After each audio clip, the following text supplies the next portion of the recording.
ये आज की कहानी है ससुराल गेंदा फूल। अगर आप हमारे चैनल पर नए हैं तो प्लीज़ हमारे चैनल को लाइक शेयर सब्सक्राइब ज़रूर करें। तो चलिए बढ़ते हैं आज की कहानी की ओर।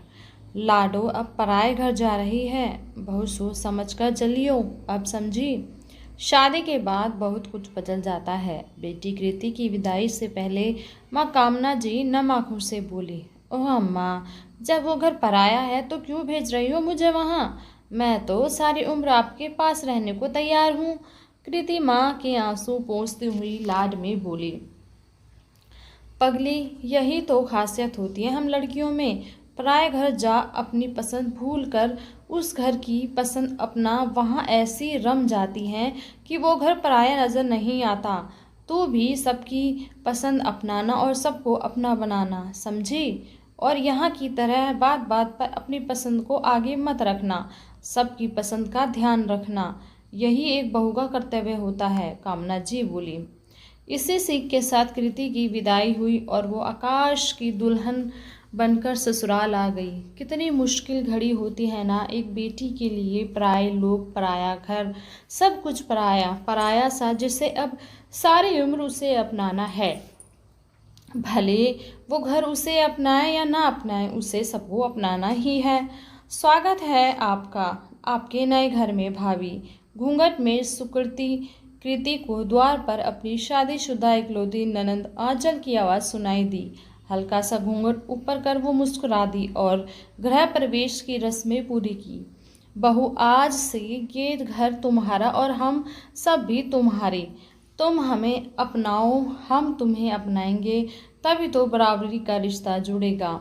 मुंह दिखाई में सास उमा जी ने खूबसूरत से कंगन के साथ प्यारी सी बात कही। जी मम्मी जी, सिर हिलाते हुए बोली कृति। सभी रस्में बहुत अच्छे से पूरी हुई। कृति को सभी घर वालों ने पलकों पर बैठाया। सास उमा जी उसे अपनी बेटी आंचल की तरह ही मानती थी। ससुर मदन जी कम बोलते थे पर सुलझे हुए थे। ननंद आंचल ने तो कृति को भाभी कम बहन ज़्यादा माना।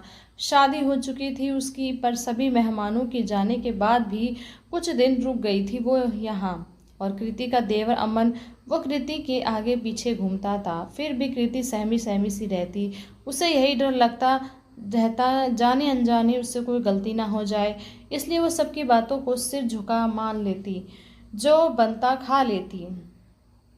बेटा, लगता है तुम्हें साड़ियाँ बहुत पसंद हैं। एक दिन कृति के कमरे में बैठी उमा जी ने उससे कहा। हाँ, आप साड़ी के सिवा कोई कपड़े नहीं लाई, इतनी पसंद है आपको साड़ियाँ? तब भी वहाँ आंचल अमन के साथ आकर बोली, नहीं दीदी, मम्मी जी वो बस ऐसे है कि। कृति सबकी उपस्थिति में झिझकते हुए बोली, हमारे भारतीय समाज में बेटियों को ससुराल के नाम पर इतनी सीख, इतनी हिदायतें दी जाती है ना, कि उसके ससुराल एक ऐसी जगह बन जाता है जहां उसे भले कितना अपनापन मिले, पर उसके मन में एक झिझक सी बनी रहती है जो जल्दी नहीं जाती। भाभी, आपको जो भी बोलना है खुलकर बोला करो, इतना झिझकती क्यों हो? ये आपका अपना घर है, हम सब आपके अपने हैं।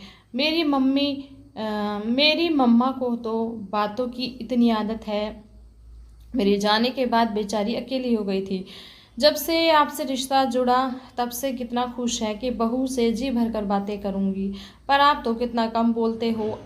आप क्या अपने उस घर में भी ऐसे चुप रहते हो? उसकी झिझक देख आंचल प्यार से बोली, दी लगता है भाभी को हम लोग पसंद नहीं आए, या फिर उनके कमरे में हमारा आना पसंद नहीं आया। क्यों भाभी? मस्त मौला अमन कहाँ चुप बैठने वाला था, उसे तो भाभी को छेड़ने का मौका मिल गया। नहीं नहीं, ऐसी बात नहीं, मुझे बहुत अच्छा लगा आप सब मेरे पास आए।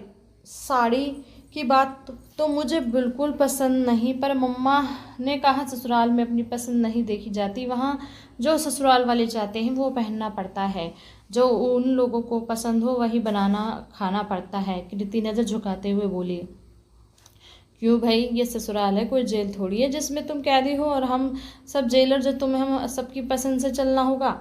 अरे तुम एक जीती जागते इंसान हो जिसके अपने ख्वाब, अपनी पसंद है। जैसे हम अपनी मर्जी का खाते पहनते हैं वैसे तुम्हें भी हक है, उमा जी बोली। और नहीं तो क्या। वैसे मम्मा, आपने जेलर वाली बात खूब कही, भाभी हमें वही समझती है, तभी तो ऐसे सहमी सी रहती है हमारे सामने, आंचल बोली। नहीं नहीं, ऐसा नहीं, बस वो मम्मा ने हिदायत दी थी ना, तो मुझे लगता था आप लोग मेरी किसी बात से नाराज़ ना हो जाओ। कृति बोली। हा भाभी आप भी ना। वैसे मम्मा हम इतने सारे जेलर और एक कैदी को, वो भी इतनी मासूम और प्यारी सी, ये तो नाइंसाफ़ी है ना। हम अमन हंसते हुए बोला। शैतान बहुत छेड़ रहा है भाभी को। चल अब उसे बाहर घुमा ला और उसकी पसंद के कुछ सूट दिला ला। आंचल भी तुम लोगों के साथ जाएगी।